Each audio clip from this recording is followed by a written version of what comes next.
Hello friends, welcome to our channel Sankalp से success तक पर आप सभी का स्वागत है। आज हम देखेंगे मॉडर्न इंडियन हिस्ट्री यानी कि आधुनिक भारत के प्रश्नों को, जिसमें हम देखेंगे गर्मपंथी यानी कि उग्रवादी चरण के प्रश्नों को। इसमें हम 1905 से 1917 ईस्वी तक के प्रश्नों को देखेंगे। तो चलिए विदाउट वेस्टिंग टाइम स्टार्ट करते हैं। आज का पहला प्रश्न है, 1906 ईस्वी के कांग्रेस के अधिवेशन की अध्यक्षता किसने की? तो आपके ऑप्शन है, option A VG Tilak, option B Pandit Madan Mohan Malaviya, option C Dadabhai Naoroji, option D Rash Bihari Bose, option E इसमें से कोई नहीं। तो इसका आंसर क्या होगा? इसका आंसर होगा ऑप्शन सी यानी कि दादा भाई नौरोजी। तो चलिए इसकी व्याख्या देखते हैं। 1906 ईस्वी में भारतीय राष्ट्रीय कांग्रेस के कलकत्ता अधिवेशन की अध्यक्षता दादा भाई नौरोजी ने की थी। इस अधिवेशन में स्वशासन, बहिष्कार और राष्ट्रीय शिक्षा की मांग का प्रस्ताव पारित किया गया था। चलिए क्वेश्चन नंबर सेकंड देखते हैं। क्वेश्चन नंबर 2 है, 27 दिसंबर 1911 ईस्वी को पहली बार जनगण मन कहाँ पर गाया गया था? तो आपके ऑप्शन है, ऑप्शन ए मद्रास में, ऑप्शन बी लखनऊ में, ऑप्शन सी कलकत्ता में, ऑप्शन डी अहमदाबाद में। तो इसका आंसर क्या होगा? इसका आंसर होगा ऑप्शन सी यानी कि कलकत्ता में। तो चलिए इसकी व्याख्या देखते हैं। रविन्द्रनाथ टैगोर ने मूल रूप से बांग्ला में रचित संगीतबद्ध जनगण मन के हिंदी संस्करण को संविधान सभा में राष्ट्रगान के रूप में 24 दिसंबर 1950 को अपनाया था। यह सर्वप्रथम 27 दिसंबर 1911 को भारतीय राष्ट्रीय कांग्रेस के कलकत्ता अधिवेशन में गाया गया था। जनवरी 1912 ईस्वी में यह सर्वप्रथम भारत विधाता के शीर्षक के नाम से प्रकाशित हुआ था। चलिए क्वेश्चन नंबर 3 देखते हैं। क्वेश्चन नंबर 3 है, जनगण मन गान की रचना रविन्द्रनाथ टैगोर ने की थी, जो जनवरी 1912 में सर्वप्रथम प्रकाशित हुआ। उसका शीर्षक क्या था? तो आपके ऑप्शन से, option A Bharat Vidhata, option B Tattvabodhini, option C Rashtra Jagriti, option D इनमें से कोई नहीं। तो इसका आंसर क्या होगा? इसका आंसर होगा ऑप्शन ए यानी कि भारत विधाता। चलिए क्वेश्चन नंबर 4 देखते हैं। क्वेश्चन नंबर 4 है, निम्नांकित में से किस अंग्रेज गवर्नर जनरल के समय 1911 ईस्वी में भारत की राजधानी कलकत्ता से दिल्ली स्थानांतरित करने की घोषणा की गई? तो आपके ऑप्शन है, option A Lord Dufferin, option B Lord Canning, option C Lord Hardinge, option D Lord Ripon. तो इसका आंसर क्या होगा? इसका आंसर होगा ऑप्शन सी यानी कि लॉर्ड हार्डिंग। तो चलिए इसकी व्याख्या देखते हैं। गवर्नर जनरल लॉर्ड हार्डिंग द्वितीय के कार्यकाल में आयोजित दिल्ली दरबार में जॉर्ज परचम ने 1911 ईस्वी में भारत की राजधानी कलकत्ता से दिल्ली स्थानांतरित करने की घोषणा की। 1 अप्रैल 1912 को दिल्ली भारत की नई राजधानी बनी। चलिए क्वेश्चन नंबर 5 देखते हैं।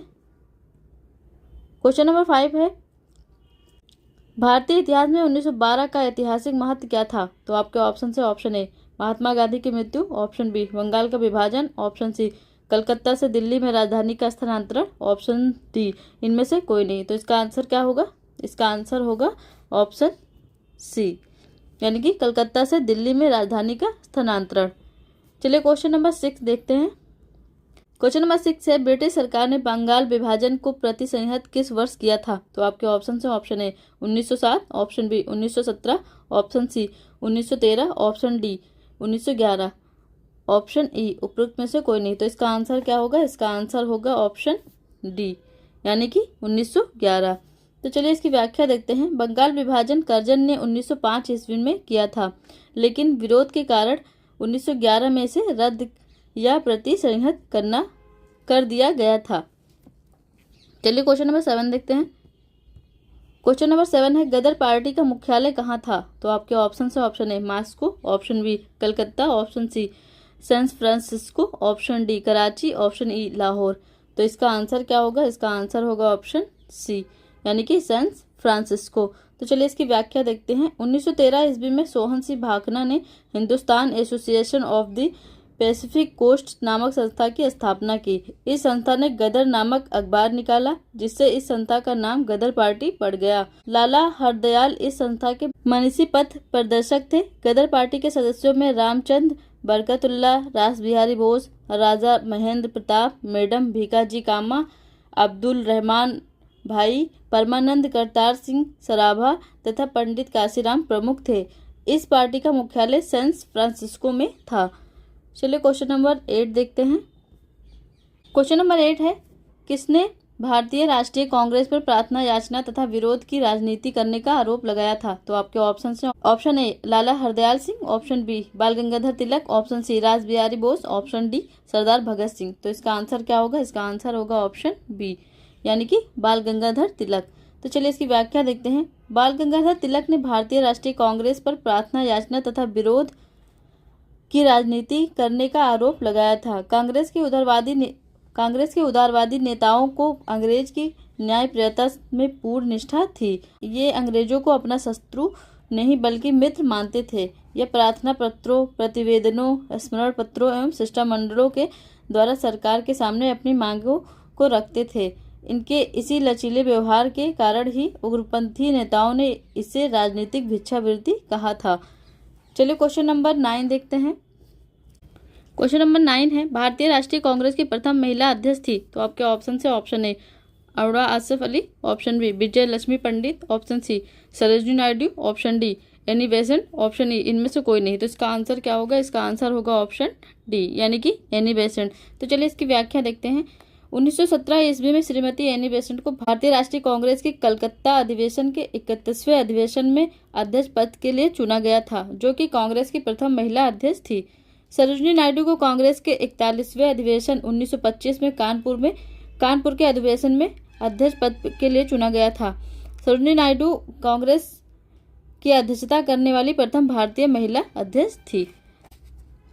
चलिए क्वेश्चन नंबर 10 देखते हैं। क्वेश्चन नंबर 10 है, नरम दल या गरम दल के बीच मतभेद भारतीय राष्ट्रीय कांग्रेस के किस सम्मेलन में हुआ था? तो आपके ऑप्शन है option A Calcutta, option B Lahore, option C Madras, option D Surat. तो इसका आंसर क्या होगा? इसका आंसर होगा ऑप्शन डी, यानी कि सूरत। तो चलिए इसकी व्याख्या देखते हैं। कांग्रेस का सूरत अधिवेशन 1907 ईस्वी में ऐतिहासिक दृष्टि से काफी महत्वपूर्ण है।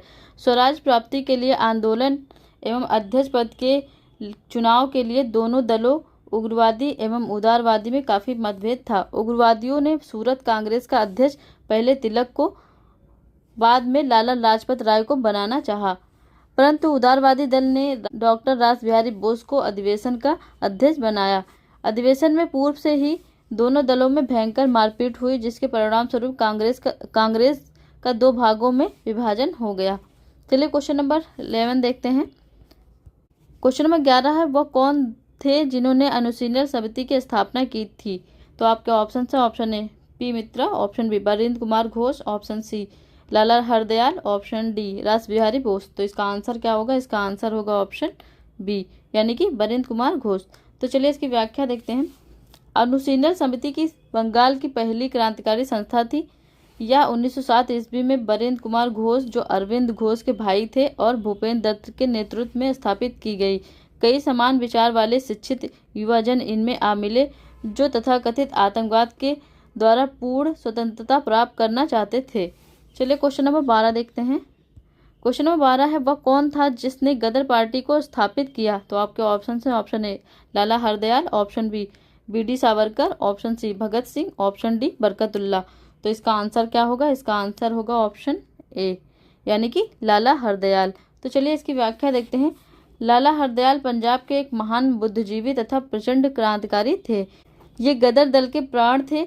इन्होंने 1 नवंबर 1913 को संयुक्त राज्य अमेरिका के सैन फ्रांसिस्को नगर में गदर दल का गठन किया। रामचंद्र एवं बरकतुल्ला ने इनमें इनकी सहायता की। इस दल ने गदर नाम की एक साप्ताहिक पत्रिका भी चलाई, जो कि 1857 ईस्वी के गदर की स्मृति में स्थापित की गई थी। चलिए क्वेश्चन नंबर 13 देखते हैं। क्वेश्चन नंबर 13 है, निम्नलिखित में से किस एक ने 1916 ईस्वी में लखनऊ में आयोजित भारतीय राष्ट्रीय कांग्रेस के वार्षिक अधिवेशन की अध्यक्षता की थी? तो आपके ऑप्शन है option A Annie Besant, option B Deshbandhu Chittaranjan Das, option C Motilal Nehru, option D AC Majumdar. तो इसका आंसर क्या होगा? इसका आंसर होगा ऑप्शन डी, यानी कि AC मजूमदार। तो चलिए इसकी व्याख्या देखते हैं। कांग्रेस अधिवेशन 1907 ईस्वी में सूरत में हुआ था। विभाजन 1916 ईस्वी तक बना रहा। इस बीच जहां एक और सरकार आतंकवादी कार्रवाइयों को कुचलने में लगी रही, वहीं पार्लियामेंट्री सुधारों से हिंदू एवं मुसलमानों के मतभेद की खाई गहरी हो गई थी। 1915 ईस्वी में उदारवादी नेता गोपाल कृष्ण गोखले एवं फिरोज शाह मेहता की मृत्यु हो गई। गर्म दल एवं नरम दल को पुनः कांग्रेस के मंच पर एक साथ लाने का प्रयास तिलक एवं एनी बेसेंट ने किया और इसका प्रयास सफल रहा। 1916 ईस्वी में कांग्रेस का अधिवेशन लखनऊ में हुआ, जिसकी अध्यक्षता अंबिका चरण मजूमदार ने की थी। चलिए क्वेश्चन नंबर 14 देखते हैं। क्वेश्चन नंबर 14 है, भारतीय स्वतंत्र संघर्ष के दौरान निम्नलिखित में से किसने फ्री इंडियन लीजन नामक सेना बनाई? तो आपके ऑप्शन हैं, option A Lala Hardayal, option B Ras Bihari Bose, option C Subhash Chandra Bose, option D Motilal Nehru. तो इसका आंसर क्या होगा? इसका आंसर होगा ऑप्शन बी, यानी कि रास बिहारी बोस। तो चलिए इसकी व्याख्या देखते हैं। रास बिहारी बोस क्रांतिकारी आतंकवाद के पहले चरण में महान क्रांतिकारी थे। इनका संबंध युगांतर और गदर पार्टी से था। 1912 ईस्वी में इन्होंने और बसंत विश्वास ने चांदनी चौक दिल्ली में वायसराय हार्डिंग के जुलूस पर एक बम फेंका। 1915 ईस्वी में यह भागकर जापान चले गए, जहां इन्होंने भारतीय स्वतंत्र संघ और आजाद हिंद फौज की स्थापना की। फ्री इंडियन लीजन नामक सेना के स्थापना का श्रेय भी रास बिहारी बोस को ही है। चलिए क्वेश्चन नंबर 15 देखते हैं। क्वेश्चन नंबर 15 है, निम्नलिखित में से वह कौन सा व्यक्ति था जिसने विदेश में गणतंत्रात्मक सरकार की स्थापना की? तो आपके ऑप्शन हैं, option A Mahendra Pratap, option B Subhash Chandra Bose, option C Ras Bihari Bose, option D इनमें से कोई नहीं। तो इसका आंसर क्या होगा? इसका आंसर होगा ऑप्शन ए, यानी कि महेंद्र प्रताप। तो चलिए इसकी व्याख्या देखते हैं। उत्तर प्रदेश के प्रसिद्ध क्रांतिकारी राजा महेंद्र प्रताप का वास्तविक नाम खड़क सिंह था। हाथरस के राजा हरि नारायण ने उन्हें गोद लेने के बाद उनका नाम महेंद्र प्रताप रख दिया था।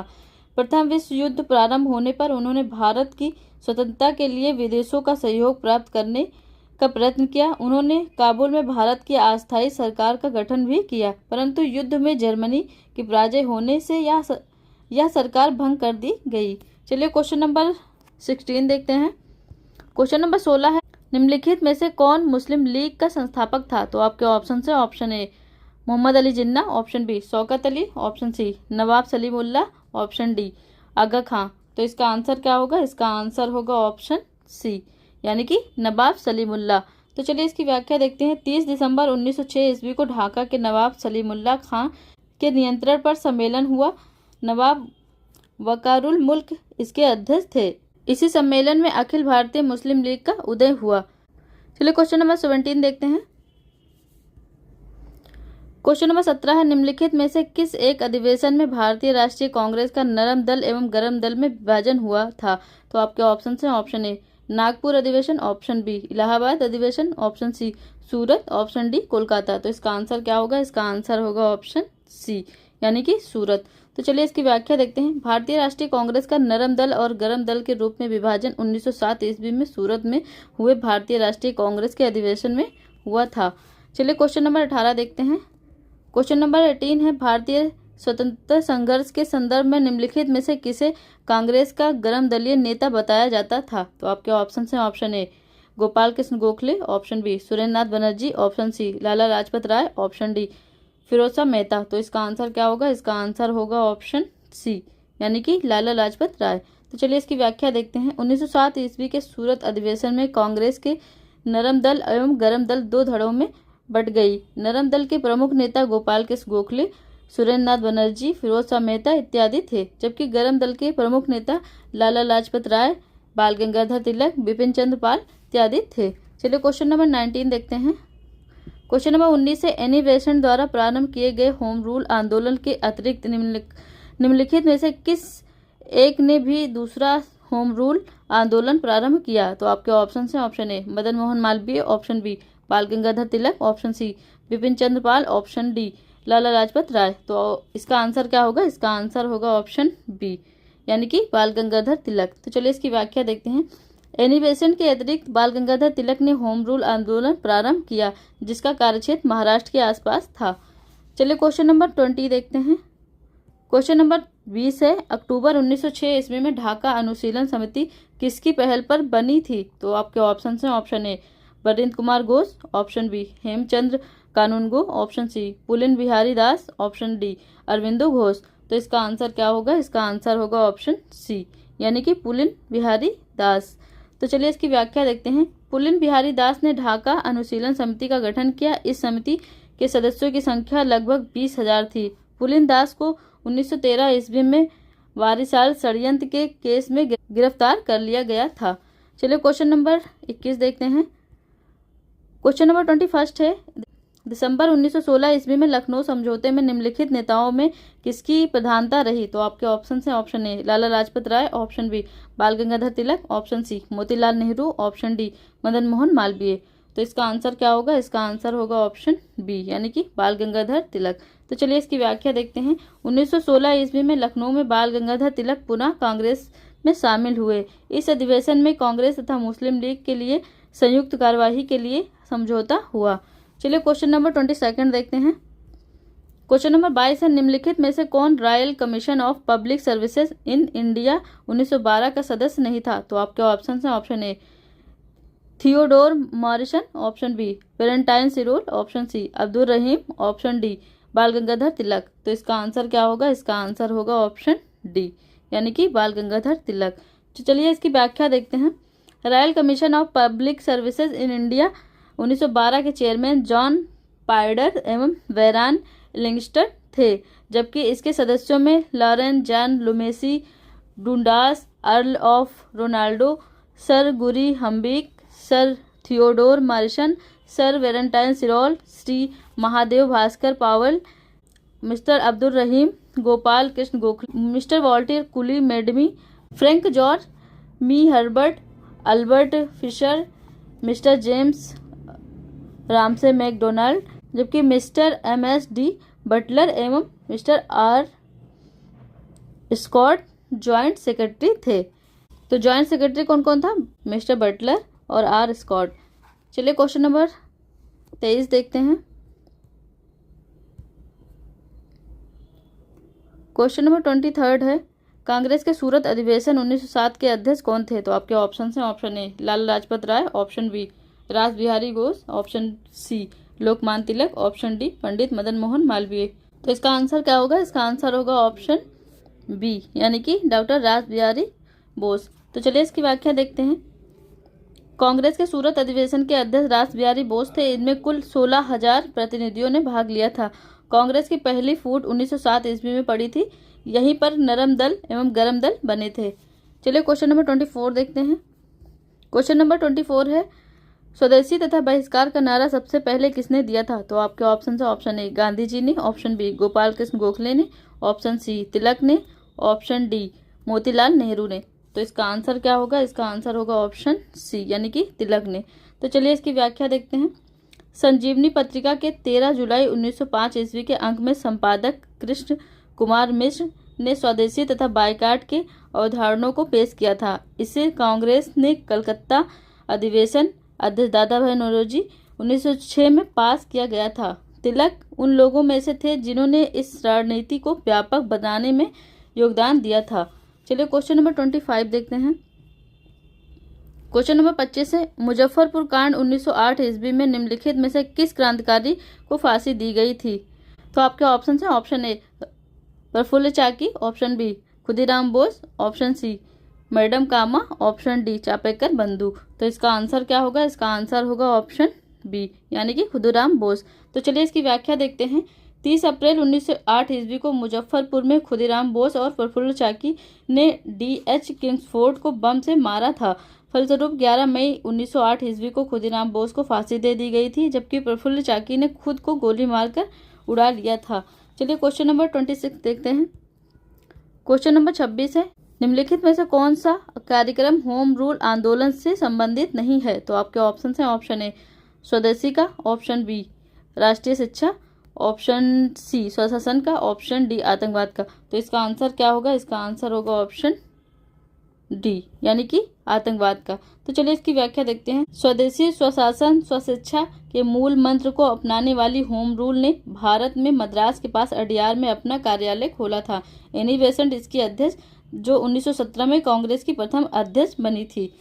चलिए क्वेश्चन नंबर 27 देखते हैं। क्वेश्चन नंबर 27 है, भारत के राष्ट्रीय ध्वज को पहली बार कब प्रदर्शित किया गया? तो आपके ऑप्शन है, ऑप्शन ए सन 1907 में, ऑप्शन बी सन 1921 में, ऑप्शन सी सन 1932 में, ऑप्शन डी 1929 में। तो इसका आंसर क्या होगा? इसका आंसर होगा ऑप्शन ए यानी कि 1907। तो चलिए इसकी व्याख्या देखते हैं। मैडम भीकाजी कामा ने 1907 ईस्वी में स्टुअर्ट जर्मनी में अंतर्राष्ट्रीय समाजवादी कांग्रेस में भाग लिया था और वहीं पर भारत का प्रारंभिक तिरंगा लाल हरा पीला झंडा फहराया था। चलिए क्वेश्चन नंबर 28 देखते हैं। क्वेश्चन नंबर 28 है, कांग्रेस का 1906 ईस्वी का अधिवेशन जिसमें स्वराज को लक्ष्य घोषित किया गया था कहाँ पर हुआ था? तो आपके ऑप्शन है, option A Bombay, option B Calcutta, option C Lucknow, option D Madras. तो इसका आंसर क्या होगा? इसका आंसर होगा ऑप्शन बी यानी कि कलकत्ता। तो चलिए इसकी व्याख्या देखते हैं। कांग्रेस का 1906 का अधिवेशन कलकत्ता में दादा भाई नौरोजी की अध्यक्षता में आयोजित हुआ था। इसमें सबसे पहली बार स्वराज शब्द का प्रयोग किया गया था। इसमें 1363 प्रतिनिधियों ने भाग लिया था। इसी अधिवेशन में कांग्रेस ने स्वदेशी बायकॉट राष्ट्रीय शिक्षा प्रस्ताव पारित किए थे। चलिए क्वेश्चन नंबर 29 देखते हैं। क्वेश्चन नंबर 29 है, निम्नलिखित में से किसने सबसे पहले स्वराज शब्द का प्रयोग किया? तो आपके ऑप्शन हैं, option A Swami Sahajanand Saraswati, option B Bal Gangadhar Tilak, option C Mahatma Gandhi, option D Swami Vivekananda. तो इसका आंसर क्या होगा? इसका आंसर होगा ऑप्शन बी यानी कि बाल गंगाधर तिलक। तो चलिए इसकी व्याख्या देखते हैं। स्वराज शब्द का सर्वप्रथम प्रयोग बाल गंगाधर तिलक ने किया था। 1907 ईस्वी के सूरत अधिवेशन में कांग्रेस के विभाजन के बाद जब तिलक लखनऊ अधिवेशन में पुनः कांग्रेस के मंच पर आए तो उन्होंने उद्घोष किया था कि स्वराज मेरा जन्मसिद्ध अधिकार है और मैं इसे लेकर रहूंगा। चलिए क्वेश्चन नंबर 30 देखते हैं। क्वेश्चन नंबर 30 है, बंगाल विभाजन का निम्नलिखित में से किसने निराकरण किया? तो आपके ऑप्शन है, option A Lord Chelmsford, option B Lord Curzon, option C Lord Minto, option D Lord Hardinge. तो इसका आंसर होगा क्या? इसका आंसर होगा ऑप्शन डी यानी कि लॉर्ड हार्डिंग। निराकरण मतलब कि इसको समाप्त किसने किया था? तो लॉर्ड हार्डिंग ने समाप्त किया था। कब? 1911 में। तो ये रहे आज के इंपॉर्टेंट क्वेश्चन। मिलते हैं कल एक नए टॉपिक के साथ। तब तक ले bye bye, good night, take care, सब खैर।